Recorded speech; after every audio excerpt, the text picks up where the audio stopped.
Good evening.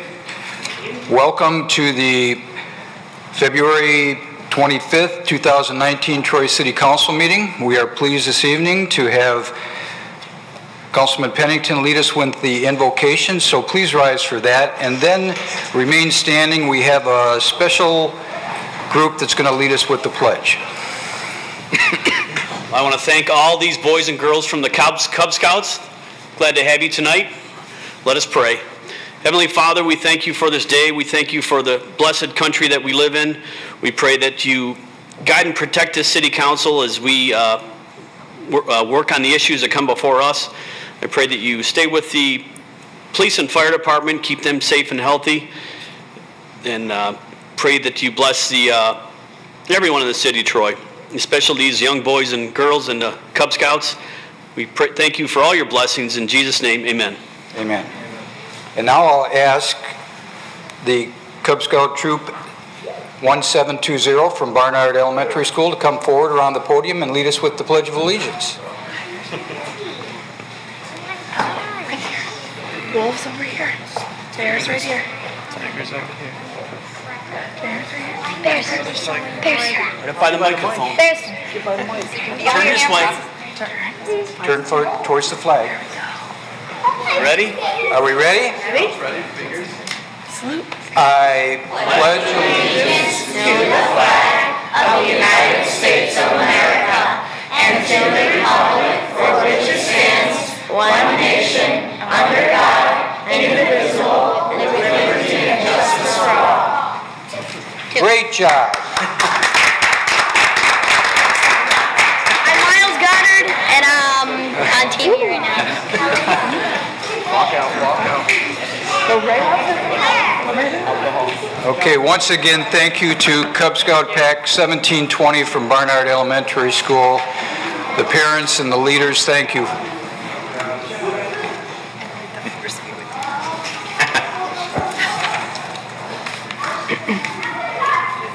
The Troy City Council meeting is now called to order. The roll call, Ms. Dixon. Mayor Slater? Here. Councilmember Abraham? Here. Mayor Pro Tem Baker? Here. Councilmember Hamilton? Here. Councilmember Henderson? Here. Councilmember Hoderick? Here. Councilmember Pennington? Here. All present. First on the agenda are certificates of recognition and special presentations. We have one this evening. C1, the League of Women Voters, Troy Area President Pam Brady will present the new They Represent You brochure to City Council.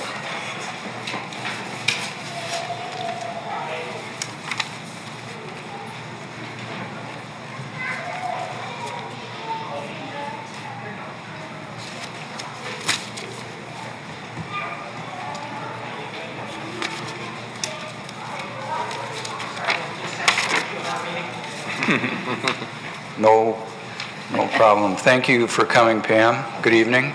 Good evening. Good evening, Mayor, Council, City staff, and fellow citizens.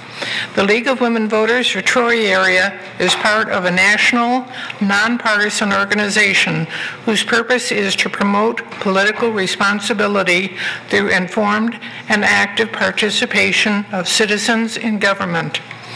To that end, Karen Fabian, Kim Kelly, Krista Rogers, Mike Brady, and myself have compiled this They Represent You brochure, which is a listing of local, county, state, and national officials who represent Troy residents.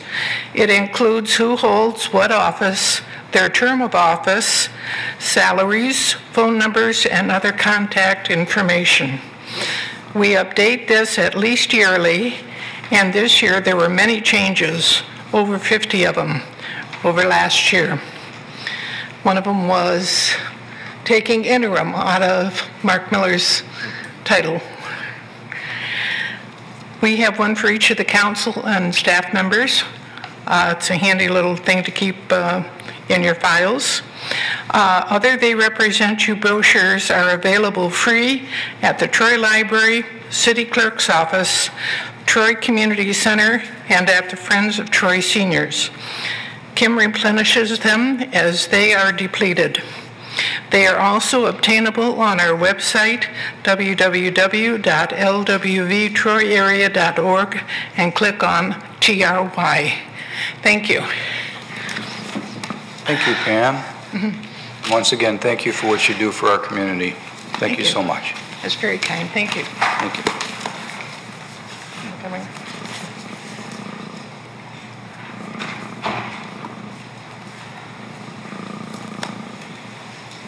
There are no carryover items this evening, so we will move to public hearings. We have two scheduled this evening. E1 is a reprogram community development block grant CDBG program year 2018 funds. I'll call upon Cindy Stewart, our Community Affairs Director, to introduce this item, and I will open that public hearing. And I should point out that there was a yellow sheet provided at the council table that corrected the information that was in the agenda packet. So, thank you. Thank you, Mayor and Council. Good evening. We are required by Oakland County every year to conduct a public hearing if we have to reprogram any money. We had some money left over from 2018 that we could not use. It was in clearance and demo. So we are asking City Council to reprogram the $105,082 to our project from 2017, which is the barn roof. That's going to come later on the agenda, that we had a bidder and we want you to approve that, but we just needed a little bit more money, so this will take care of it, that we can cover the entire barn on the roof on the barn at the farm. So that's what we are asking, and if it's council sees fit, if you would reprogram that money.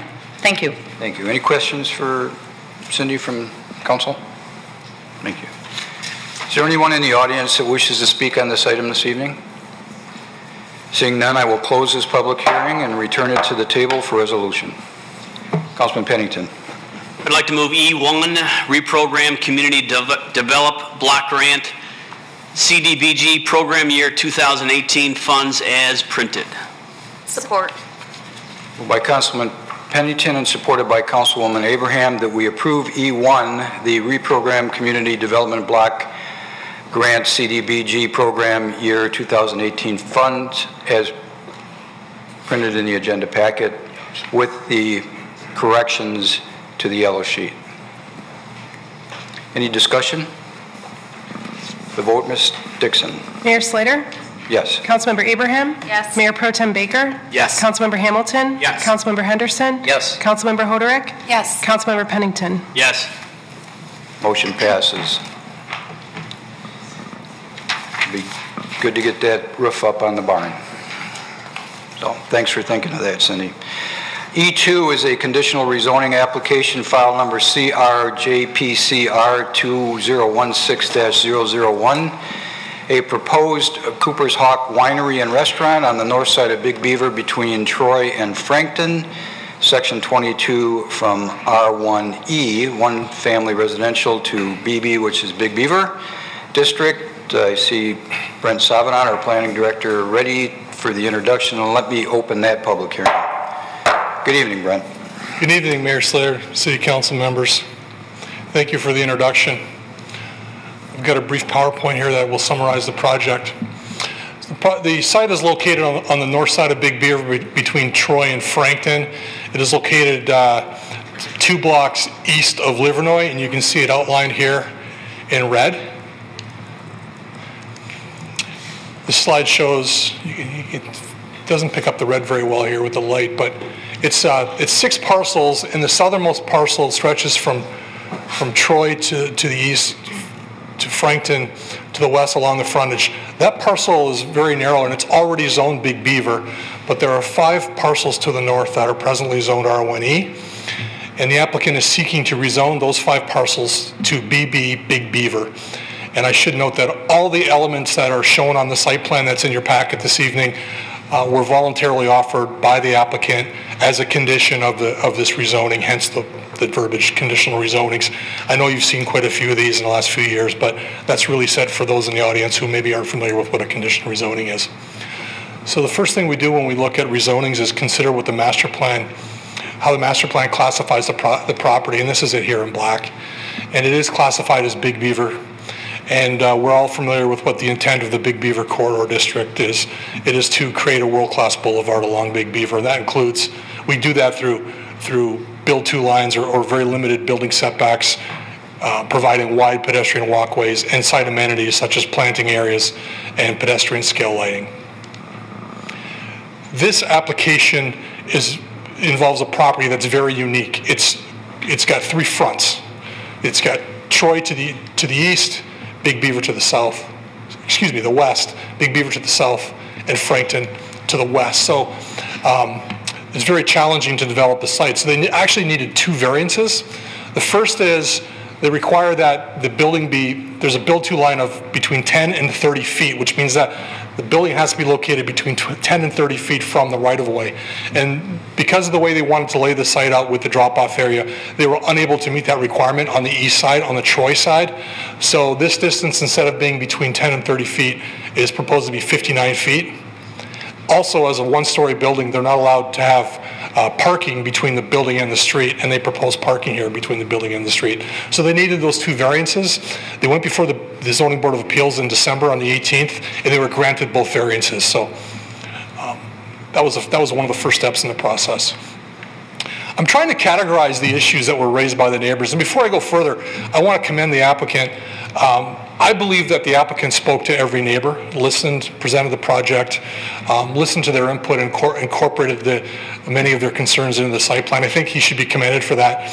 But trying to summarize the concerns of the neighbors, I believe the three focuses were traffic, transition, and noise. And I'm just briefly going to touch on those. In terms of traffic, the first rendition we saw had 2 curb cuts providing access on the Troy side, so on the east side. So they proposed this curb cut here to the south, but they proposed a second curb cut here, and the curb cut on Frankton did not exist. And we held a public hearing and also numerous meetings. Many of the public came out, and their concern was that they were kind of overloading Troy Drive with the 2 curb cuts and not having any on Frankton. So the suggestion was that they kind of share the burden of the ingress and egress to the site. So they eliminated the northern curb cut on Troy and put the curb cut there on Frankton. And engineering supported that change. So that was addressing the major traffic concern. The second concern was transition, because it does extend into in closer proximity to single-family residential. And what they did to address the transition issue was provide a significant buffer area and fence. Particularly, the fence is here along the north, but also landscapes, trees, and hedges. And there's a large tree here that one of the neighbors wanted to remain. So the fence does this and then terminates so that the work on the fence wouldn't negatively impact that tree. So they did try to work with the neighbors to provide that transition, but also preserve that tree. They also, one of the concerns was headlights shining in the homes across the streets. So they propose hedge and berm combination to screen the headlights. They propose to soften the parking lot with parking lot trees. And also in terms of activity of drop-off, rather than have the drop-off area here closer to the homes, that's one of the reasons they sought the variance, was to have that activity with the cars in the southeast corner, closer to Big Beaver, where there's already that noise of Big Beaver. And speaking of noise, that was another concern. So this has a limited kitchen hours that the applicant can get into if you have any questions. Again, locating the drop-off area in the corner here was important.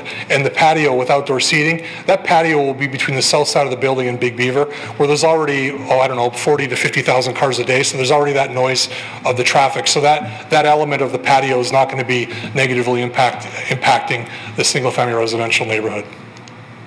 So these concerns were considered in putting the site plan together. And just to briefly summarize the site plan, you've got the packet in front of you.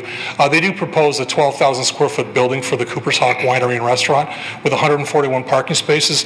Most of the parking spaces are to the north. Again, the drop-off area is in the southeast corner, and with 2 curb cuts, one on Frankton and one on Troy. There's some slides here of the building design. It's a very modern design. It uses quality building materials. This is a view of the building from Big Beaver. This is obviously the drop-off area. They're proposing a sculpture. It's not going to look like this. It's going to have like a bird. It's going to be, as described by the applicant, it sounds like it's going to be very cool. Here's a view from the Big Beaver and Frankton intersection, where you can see the patio area in front of the building. And here's a view from the entrance off of Troy Drive. Very, very cool looking building. These are the conditional rezoning standards. They're in your packet. I'm not going to read them, but these were applied by the Planning Commission. They also applied the special use standards. And the Planning Commission held a public hearing on this item on December 11th, and then they held another meeting after the Zoning Board of Appeals meeting on December 18th. They held another meeting, public meeting on January 8th, and they recommended approval of the conditional rezoning, special use, and site plan, 7-0. And they did have some site plan design considerations, some minor tweaks. All those tweaks were incorporated into the site plan that you have in front of you. I can answer any questions about those, but they were somewhat insignificant. And with that being said, Mr. Mayor, City Manager recommends approval of the proposed conditional rezoning, special use, and preliminary site plan, and I can answer any questions that you may have. Thank you, Brent. Questions from council for Brent? Councilman Hamilton? Thank you for the presentation. So all these hedges and barriers, are they required to maintain them and to maintain the preventing of the headlights going through and everything in perpetuity? Yes. That's all required, right? That's correct. Okay. We look at landscaping as an important part of the site design. It's as important as the elements that are more permanent, like the buildings and the dumpster enclosures. They're going to have to maintain those so that they thrive and they buffer as they're intended to buffer and screen. Great, thank you. Councilman Pennington.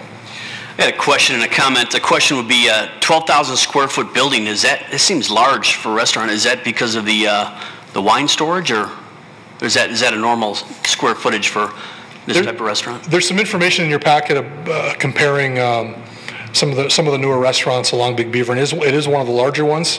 You'd have to ask the applicant as to why 12,000 square feet, but they do have that retail component, as you indicated, as part of it. The way that it was described to staff and to the Planning Commission, because I've never been to a Cooper's Hawk, but they described it as being akin to Cracker Barrel, where they have that retail component where you go to Cracker Barrel.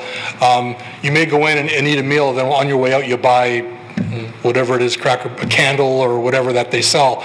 You're not necessarily making a trip to Cracker Barrel to do Christmas shopping. You're kind of picking up something in the retail area when you're visiting the store. They do suggest that some people there is a club, like a membership club, where some people will be stopping by to pick up their monthly membership bottles or however they sell it. But I would anticipate that that's one of the reasons why it's 12,000 square feet. That goes along with my comment. It's interesting. There's on a rezoning, there is none of the neighbors here to speak against it. So that's I have to commend the builders for that, because they must have made a great presentation to the neighborhood. So I don't get too excited about too many restaurants that come to the city of Troy. My kids both live in Troy now, and they were excited about Shake Shack and the Seasons 52. But I did have occasion to visit Cooper's Hawk, and the name of that mall escapes me, by Lakeside. Thank you, Partridge Creek, and I got to tell you, this is a fine dining, and I'm looking forward to this coming to the city of Troy. It was an excellent experience, and we did, like you said, we hung out after, and we taste tested some wine, and my wife bought 4 bottles, and we're not wine drinkers. So I'm looking forward to this restaurant coming to the city. Thank you. Any council comments or questions for the developer is here to answer any questions, or for staff? I just want to echo, this is exactly what we're hoping for when a development abuts a residential area, that you reach out, have a conversation with the residents, and try to iron out issues before they come before us. And this has obviously been a great effort to do that, and the developer should be commended for that. And to put it a little bit in perspective, I was actually talking to another restaurant that's right across the street from this project, and they're looking forward to this restaurant coming to Troy because it brings a new variety to the corridor, and they think that it'll be a great addition to the corridor because it is something different. So I'm also looking forward to it. So Thank you, Brent. Thank you. I don't see that anyone has signed up in the audience to speak on this item, but I'll allow someone to come forward if they wish to come forward and speak on this item. If not, sure, come up and give your name, please. Good evening. I'm Ramesh. I live at 3123 Franklin Drive, next door to the restaurant. So I would like to have a fence, the brick fence, not fence like wall, 6-foot wall, brick wall, and maintained by the restaurant and with the landscaping. So this is what we've been discussing, but the property owner is stressing towards fence, but I would like to have a wall on it, 6-foot brick wall. And also I have a concern about garbage disposal. So how often they dispose the garbage, and is it a compressed disposable thing? Thank you. Because it's a food, so we don't want to expose. So how often they dispose the garbage and make sure it is not exposed. Thank you. So these are two concerns I have. Thank you. Thank you. Brent, can you address the garbage? I know many times that's an issue and that it gets resolved during the Planning Commission public hearings. So if you could address that, and is there any comment regarding it's sometimes residents want walls, sometimes they want berms, sometimes they want fences, and personally I like berms and bushes and trees. And as per the dumpster location, it's to the rear of the building here, and they've done a pretty good job, I think, of incorporating that design to complement the back of the building. In terms of how frequently it's going to be picked up, what time, you'd have to ask the applicant. I have no idea, but David Sawyer is here representing the applicant this evening. The wall suggestion is new to me. This is the first time that I recall hearing it. I don't know exactly where. I believe he said it was a 6-foot high wall. I don't know where that would be proposed for, and that's there's a challenge with a 6-foot high wall in a front yard. It's actually not permitted. It can't exceed 30 inches in height without a variance from the Building Code Board of Appeals. So we're introducing some challenges into the design.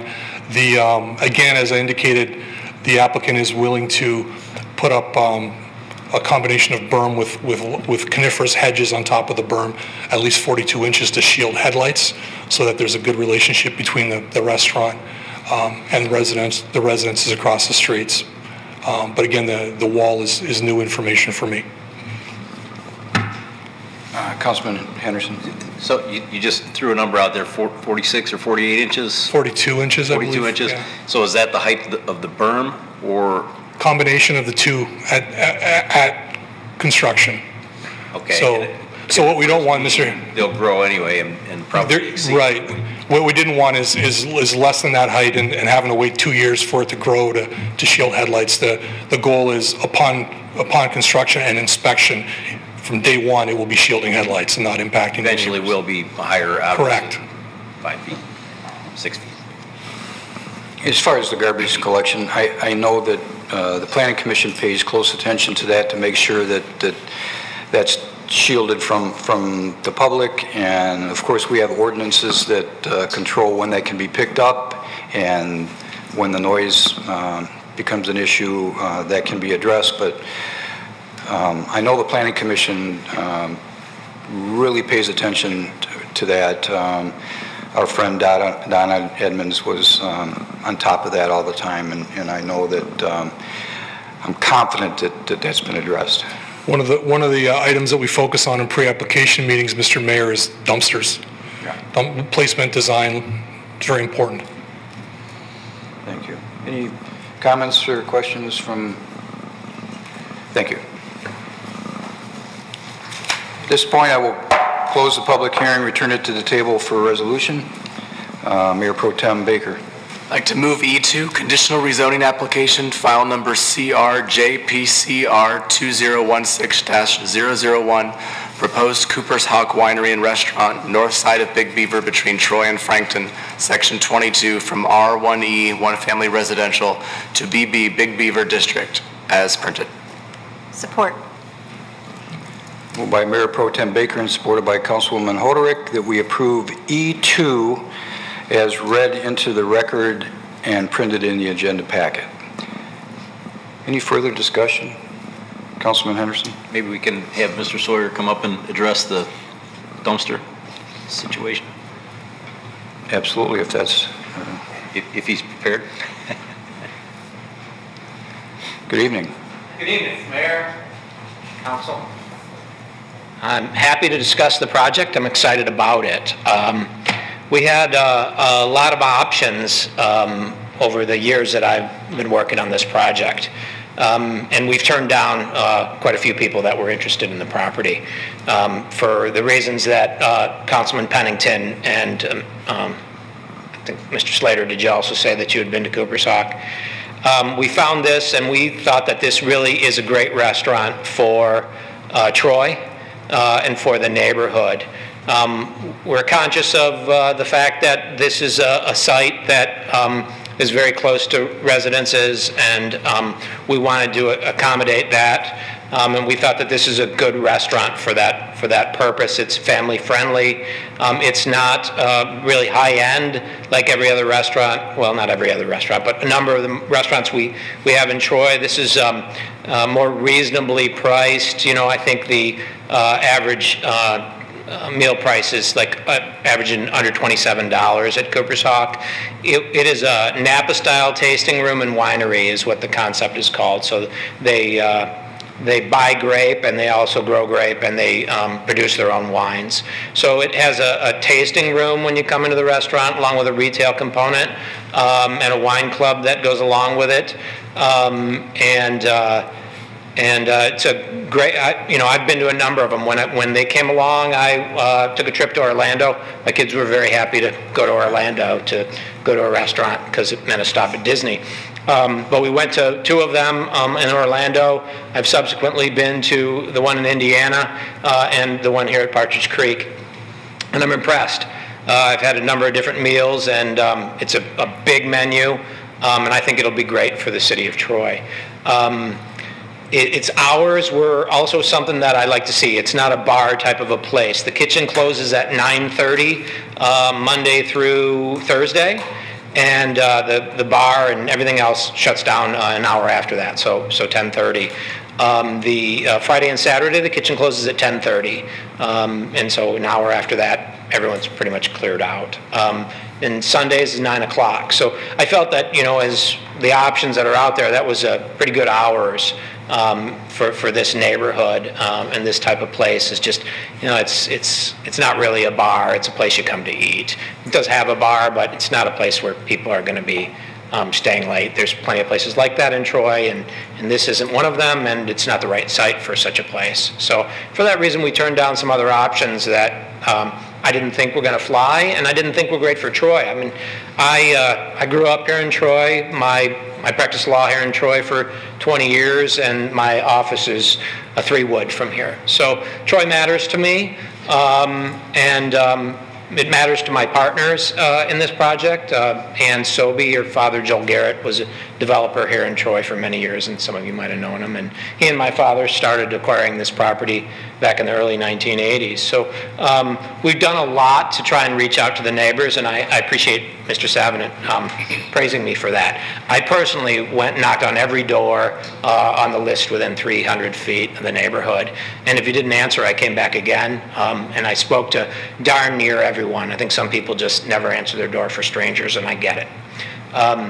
I gave them all a $100 gift card to Cooper's Hawk in Partridge Creek because I think the restaurant sells the project. I really do.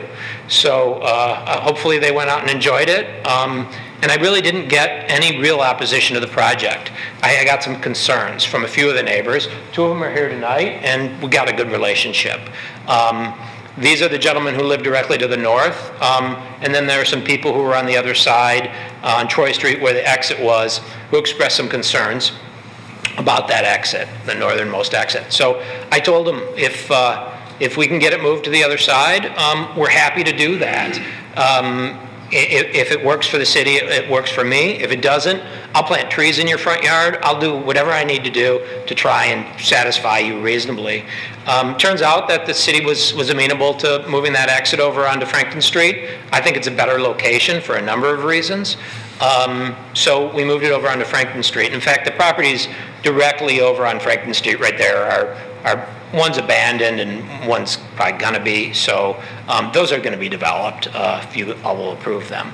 So maybe I'll be back here for that someday, I hope. So we did a lot to try and accommodate the neighbors. Spoke with Michael very early on this project. So one of the things we did is, I don't want to say we're entitled, but usually the fence line goes right on your property line. But in this case, what we did is we split the difference between the property line and the setback or the berm area, the treed area, the screening that we were going to do. We put it in the middle so that they could have not have a wall right up on their property line. We moved it back and we put trees on both sides of it. We did that at the other neighbor as well. He has, I think, 30 feet total, with 15 feet on his side, then a fence, and 15 feet on our side, with as many trees as we could jam in there. So we've tried to do everything we can to accommodate people. We got a nice looking fence. I personally, for me, the concrete walls that get built wind up being these gray stamped walls, and I don't find them particularly attractive. So, you know, I think of the fence with trees, so you can't even see the beautiful fence on either side is a good deal. So that's what we've done there. We've worked really hard on the design, and we're excited about the project. We hope you're going to improve it tonight. If you have any questions. If you could just address the trash issue, if there's anything to add that hasn't already been said. It has doors on it, right. So we've enclosed it. I'm not sure if it's under a roof, but it looks like it is. And it's, matches the building and everything. So if you drove by, you might not even know that's where the dumpster is.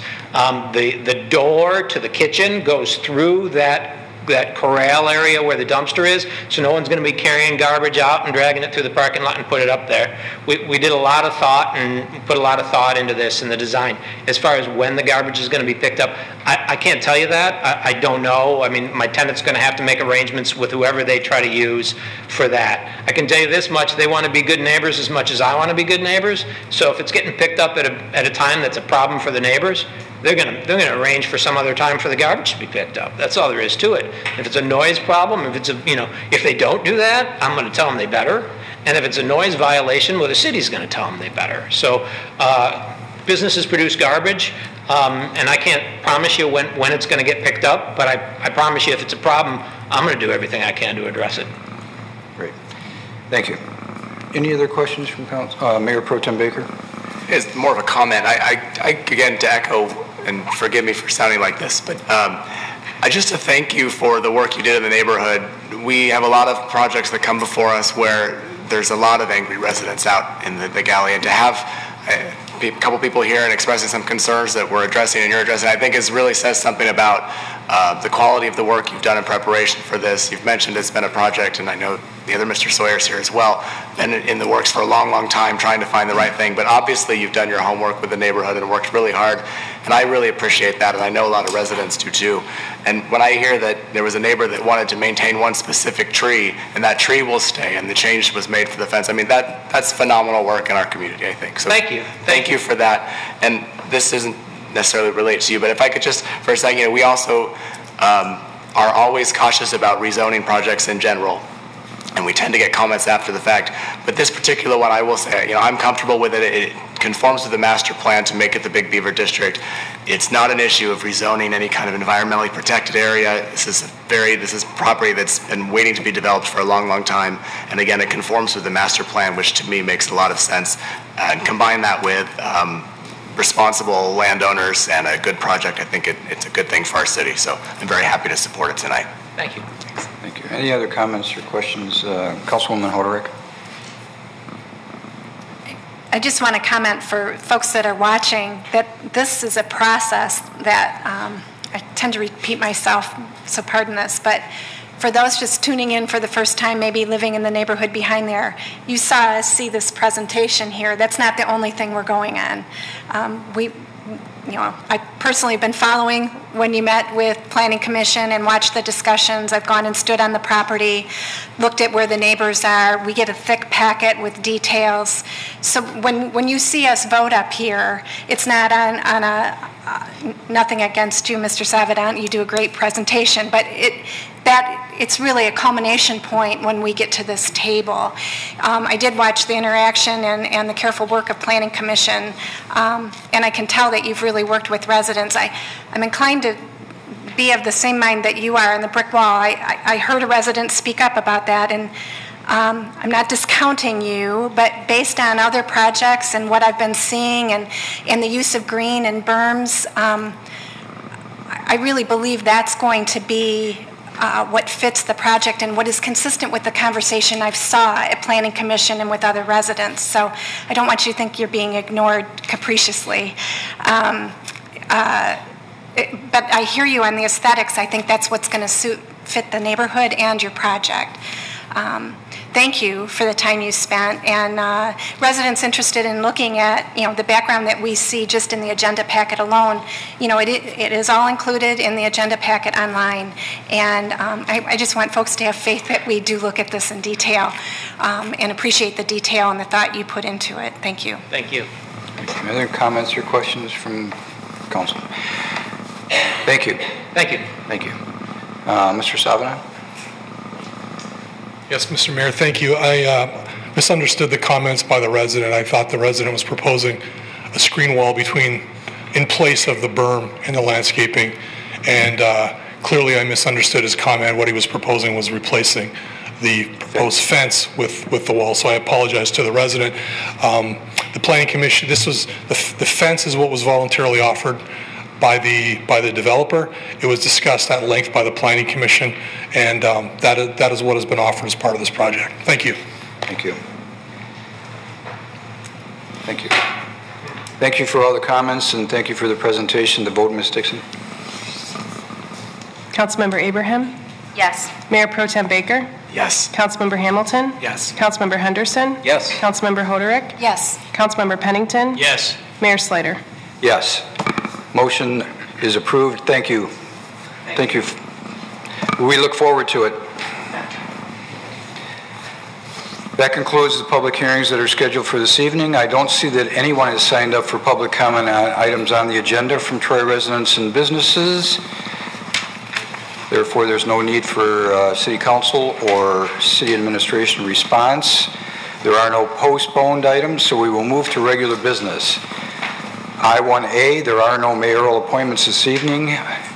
R-1B, our City Council appointments, and I will defer to Mayor Pro Tem Baker. Thank you. Thank you, Mayor. Do that? No, I got it. I'm in. Okay. I can do it. All right. If you can all bear with me. First, I'd like to confirm the appointment of Tim Fulcher as the Troy School Board of Education rep to the Parks and Recreation Board for the term expiring July 31st, 2019. Support. Why don't we do them all? You want to do them all at the same time? Okay, as well as appoint David C. Anderson and Harry Philo to the Election Commission for the terms expiring January 31st, 2020. And appoint Cindy Nirak and Sunil Sivaraman to the Traffic Committee for the terms expiring January 31st, 2022. Support. Okay. Moved by Mayor Pro Tem Baker and supported by Councilman Hamilton that we make the appointments that were read into the record this evening for those important committees. Any discussion on the appointments? Mayor Pro Tem Baker. Just wanted to say I see Sunil Sivaraman is here. Thank you for continuing to volunteer and thank you for being here tonight. The vote, Ms. Dixon? Mayor Pro Tem Baker? Yes. Councilmember Hamilton? Yes. Councilmember Henderson? Yes. Councilmember Hoderick? Yes. Councilmember Pennington? Yes. Mayor Slater? Yes. Councilmember Abraham? Yes. Motion passes. That concludes the City Council appointments this evening. Next on the agenda, I-2A, our mayoral nominations. I have one nomination to put in the record this evening. I want to nominate Dave Lambert to the Planning Commission for the term that expires 12/31/2021. Support. Moved by the chair and supported by Councilman Henderson that we nominate Dave Lambert to the Planning Commission for the term that expires 12/31/2021. Discussion by council. The vote, Ms. Dixon. Councilmember Hamilton? Yes. Councilmember Henderson? Yes. Councilmember Hoderick? Yes. Councilmember Pennington? Yes. Mayor Slater? Yes. Councilmember Abraham? Yes. Mayor Pro Tem Baker? Yes. Motion passes. Thank you to Dave Lambert for, his name's been on the list for quite some time for the Planning Commission. He's currently on ZBA, which he'll have to, if he's appointed at the next council meeting, he'll have to resign from that. But thanks to Dave for volunteering and continuing to be an important part of the community. I-2B, our city council nominations. There was a yellow sheet placed on council's table this evening, adding the Zoning Board of Appeals to that packet that was apparently missing from the agenda. But that's all. So at this point, I will defer to Mayor Pro Tem Baker. Thank you, Mayor. I'd like to nominate to the Parks and Recreation Board Michael Brady for the term expiring September 30th, 2021. Support. Moved by Mayor Pro Tem Baker and supported by Councilman Hamilton that we appoint or nominate Michael Brady to the Parks and Recreation Board for the term that expires 9/30/2021. Discussion. Vote, Ms. Dixon. Councilmember Henderson? Yes. Councilmember Hoderick? Yes. Councilmember Pennington? Yes. Mayor Slater? Yes. Councilmember Abraham? Yes. Mayor Pro Tem Baker? Yes. Councilmember Hamilton? Yes. Motion passes, and thank you to Mr. Brady for volunteering for that important position. I'm going to defer until next week, depending on what happens with Dave Lambert. Sounds good. That concludes City Council nominations for this evening. I-3, there is no request for closed session this evening, so we will move to I-4, an amendment to the Emergency Medical and First Responder Services Agreement. I see Fire Chief Dave Roberts and Chief Nastasi is also present. Brought some backup with me tonight. I see that. Wow. I see that. Good evening. The numbers. Good evening, Mayor and City Council. Before you tonight is a proposed amendment to the Emergency Medical Services and Paramedic First Responder Agreement with the city. As you know, Alliance Mobile Health is our EMS provider and has been so for over 15 years. Specifically, the amendment is to Section 3 regarding pricing. As you also know, police and fire respond with Alliance Mobile Health for those situations that require our assistance. And the amendment is addressing the pricing to be tied with a consumer price index calculation factor on an annual basis. So the details are in the memo and in the agreement, which is relatively short. And if there's any questions that we can answer for you tonight, we'd be happy to do that. Thank you, Chief. Any questions from council? Councilman Pennington. It's not a question, it's a comment per se. Alliance Mobile Health has been with the city for 15 years now? At least, yes. I believe it's actually closer to 17 now. So before then, there was a different provider, and I'm not going to mention their name, but they had one of their services right across the street from my business, and there was some problems with the city with this other provider.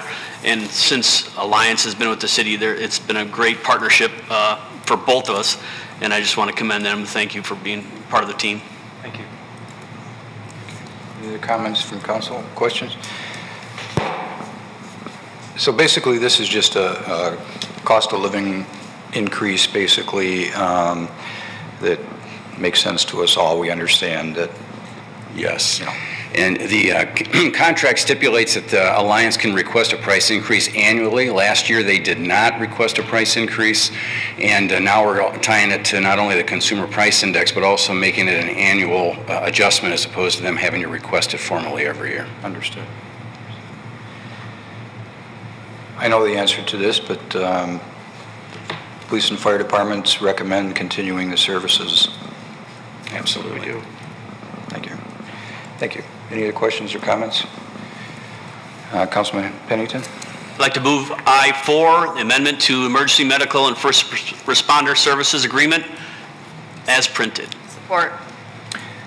Moved by Councilman Pennington and supported by Councilwoman Abraham that we approve I-4, which is the amendment to Emergency Medical and First Responder Services Agreement, as printed in the agenda packet. Councilwoman Hoderick. I'm just looking at this picture here, the three of you, and you know, you never want to have to call any of you for service, but it's a great team that we have, and we appreciate your partnership. And just having a moment of looking at this and thinking, we have great people at the helm of one of the most important things that we need to provide as a city: safety, security, help when you need it, and keep on keeping on. You know, we appreciate it. Thank you. Thank you. Any other comments, Council? Thank you. The vote, Ms. Dixon? Councilmember Hoderick? Yes. Councilmember Pennington? Yes. Mayor Slater? Yes. Councilmember Abraham? Yes. Mayor Pro Tem Baker? Yes. Councilmember Hamilton? Yes. Councilmember Henderson? Yes. Motion passes. Once again, thank you. I-4, which is a bid waiver for catering contract for community center events, has been removed by the city administration. I assume will be at a future council. Yes. Thank you. That brings us to the consent agenda. Any member of council wish to pull a consent agenda item this evening? Councilman Henderson. I'd like to move all items on the consent agenda as printed. Support. Moved by Councilman Henderson and supported by Councilman Pennington that we approve all items on the consent agenda as presented and printed in the agenda packet this evening. Mayor. And as amendment. There's an amendment here on J7. Did you want to include that? Include that, I will still support it. Any further discussion on the consent agenda or the addition of to J7? The vote, Ms. Dixon? Councilmember Pennington? Yes. Mayor Slater? Yes. Councilmember Abraham? Yes. Mayor Pro Tem Baker? Yes. Councilmember Hamilton? Yes. Councilmember Henderson? Yes. Councilmember Hoderick? Yes. Motion passes. If you're here on a consent agenda item this evening, they've all been approved. Next is memorandums and future council agenda items. There are none this evening. I don't see that anyone has signed up for public comment on items not on the agenda from Troy residents and businesses. There are no council referrals this evening, so we'll move to council comments. Any council comments this evening? Councilwoman Hoderick. Now I can't find my notes.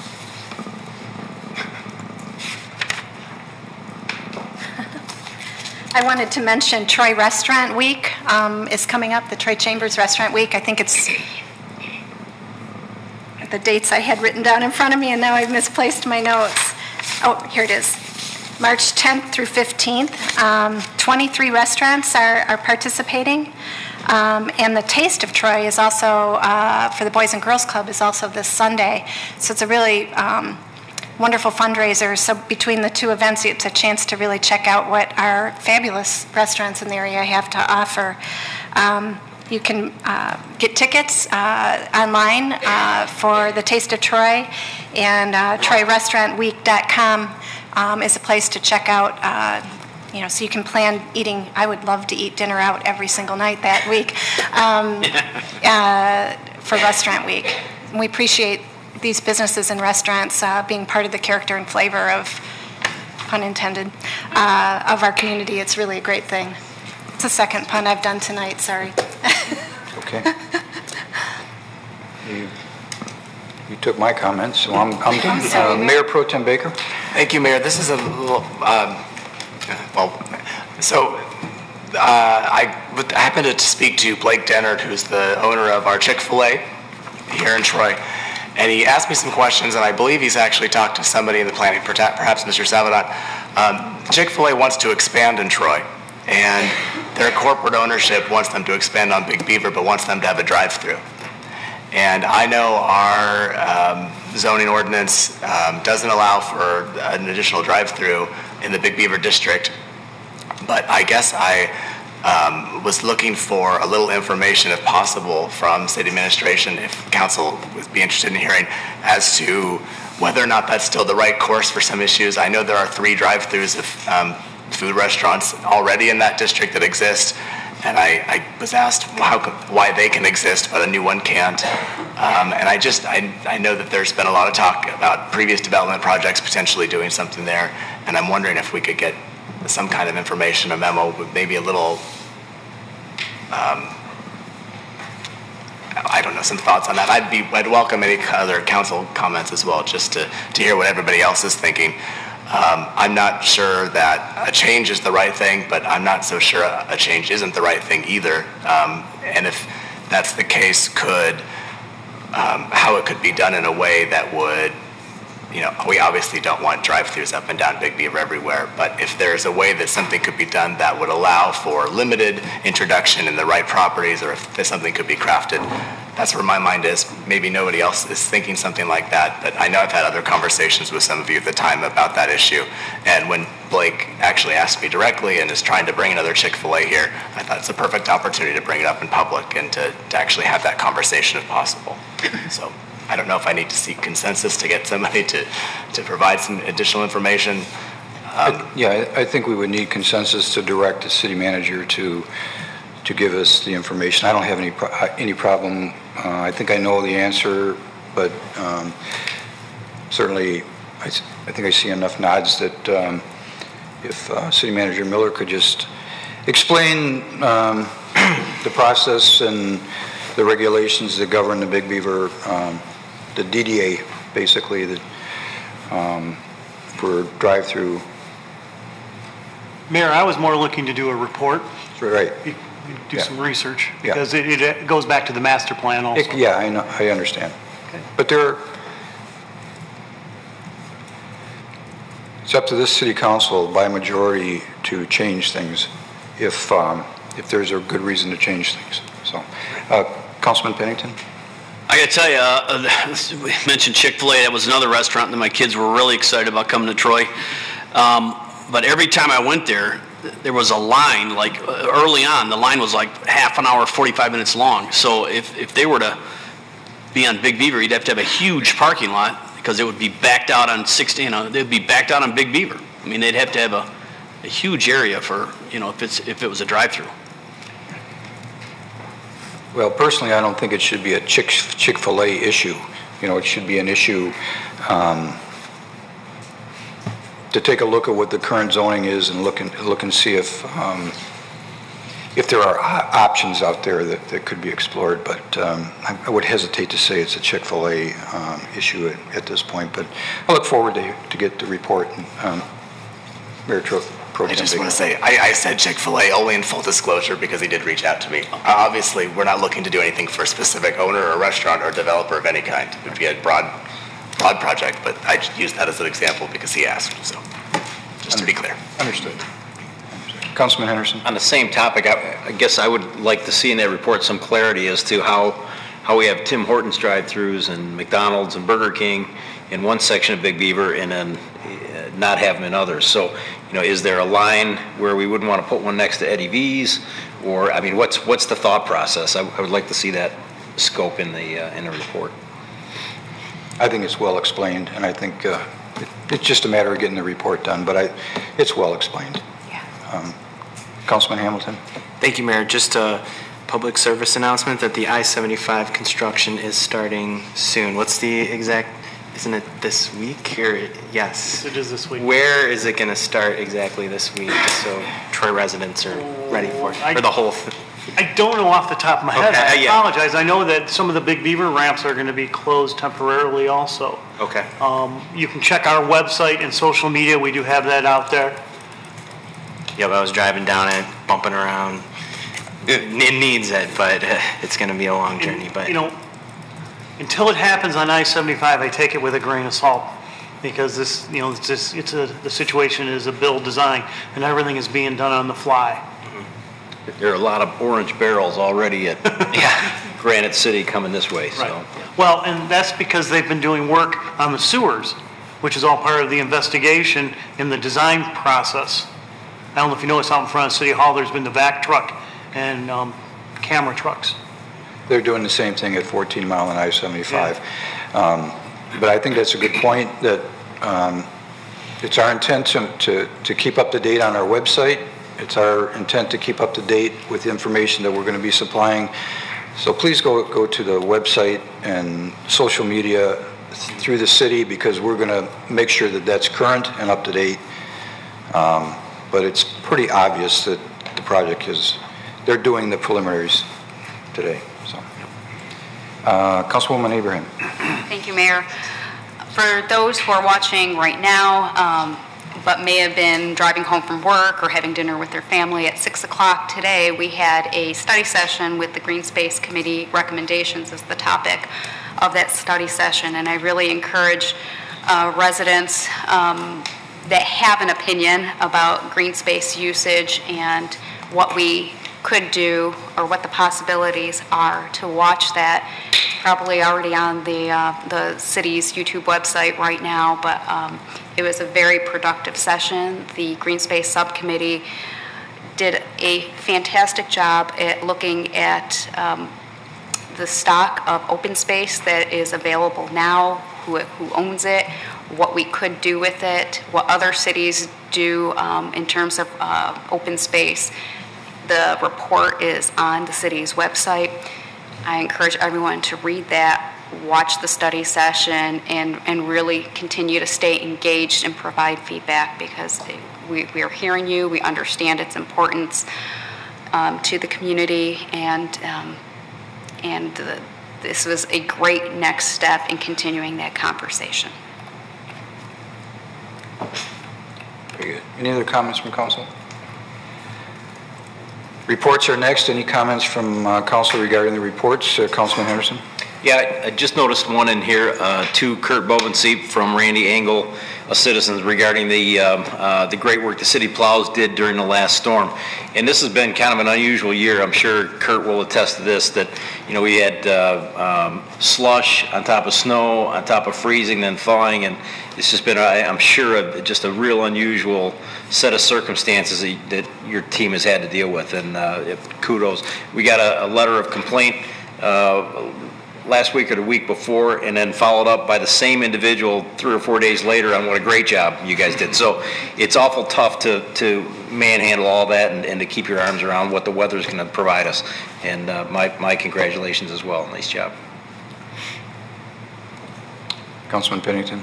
So Councilman Henderson stole my thunder. I got it pulled right up. I was going to comment on it, and my employees mentioned to me that they know when they are in the city of Troy, because of the roads are much better than their outlying cities where they live.